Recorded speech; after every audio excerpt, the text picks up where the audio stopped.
ခုချိန်မှာရေနှောင်းသိမ်းမယ်ရေနှောင်းသိမ်းကန်လိုက်ပြီဒီကောင်တွေကဖင်းလိုက်တာအမလေးတင်တာဝကြောင့်နေကနေညာမေဒီချောင်းရဲ့ဘိုင်းမသိဘူးမဘူးလေးရောပါတယ်အနှိမ့်ကြီးခွေးမာသားဟုတ်ပါဘူးညောင်းမာသားနဲ့မပြေးနဲ့မေမလောက်တော့ဘူးလားမေ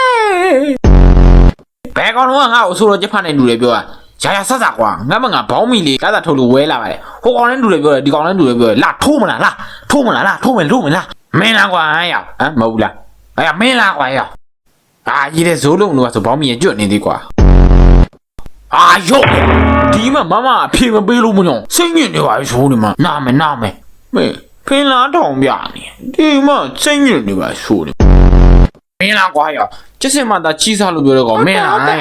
လို့ချင်လို့ကြည့်နေအောင်မင်းအကောင်းမှရော့ွားရောအကောင်ပြေးလိုက်ကွာရောလိုက်ကြောင်မင်းမလို့ချင်လို့ကြည့်နေတော့ရောမင်းမိုင်းပြီးမှဟီးဟားတွေလားမလို့နဲ့လို့ပြောနေမင်းမကြောက်ဘူးလားရောကွာရောခိုအဲ့ရောအဲ့ကောင်ငါလှုပ်လိုက်ရသေဦးမယ်ခွေးမာလားကျွန်တော်မပြောမိပါဘူး